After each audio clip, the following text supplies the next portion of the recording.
MP for Richmond in North Yorkshire. It will obviously come as no surprise to anybody here to hear me say that all the finest things in life come from Yorkshire, whether we're talking about our fine heather moorland, or indeed thriftiness as a value, or indeed Geoffrey Boycott. But amongst all these excellent things, perhaps the best and the most outstanding is the produce of our Yorkshire farmers. And it isn't every day that you will hear a politician talk about his constituency as a proud county of pigs. But in Yorkshire's case, it is very much well deserved, as I discovered. Half of all British pork, no less, but also 1 in 6 British sheep, and even a quarter of all British goats are born and bred in God's own country. And as a result, Yorkshire food and farming has a bigger turnover than Tesco, Shell and Volkswagen put together.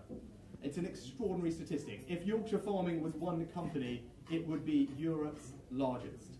And indeed, most importantly of all, Yorkshire's agricultural produce is worth about £500 million more to the British economy than that of Lancashire's. Not, of course, that anyone here is counting. But anyway, as we leave the European Union, we are obviously entering a new, more international chapter in the history of our economy. But as we open new markets for our farmers in far corners of the globe, localism will also become more important than ever. For if we want consumers from Boston to Beijing to choose a chop of Yorkshire lamb, or indeed a slice of Wensleydale cheese, or a pint of Yorkshire bitter, we need to let the world know that we are proud of where our food comes from. Yorkshire is already a thoroughly international place. Our favourite drink is tea grown in South Asia, and our greatest batsman was Sachin Tendulkar. And if anyone has any doubt about the power of Yorkshire's global brand, I would point them to the recent exploits of a highly entrepreneurial Yorkshire gentleman who has been selling fresh air from the Yorkshire Dales in jars for £80 to wealthy residents of Shanghai. And I did reflect on that, thinking that charging people to breathe our air probably would not do wonders for our reputation for generosity.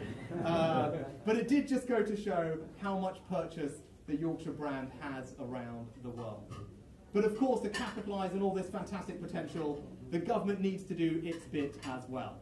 Good broadband and mobile phone coverage, access to skilled workers, investment in cutting-edge agri-science, and as we leave the EU, we need procurement rules, trade and labelling regulations that allow British farmers to compete on a level playing field. And I am confident that the government will indeed stand with and deliver for Yorkshire.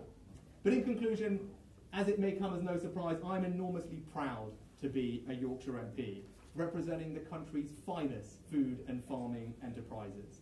So thank you to the NFU for bringing us together for this absolutely fantastic initiative that I commend wholeheartedly. Thank you to all of you for coming today to celebrate what is great about Yorkshire food and farming. And of course, the most important thanks go to our Yorkshire farmers, who are working their socks off not only to provide the wonderful food we eat, but also to ensure that Yorkshire remains the most beautiful place in the United Kingdom. Thank you very much indeed.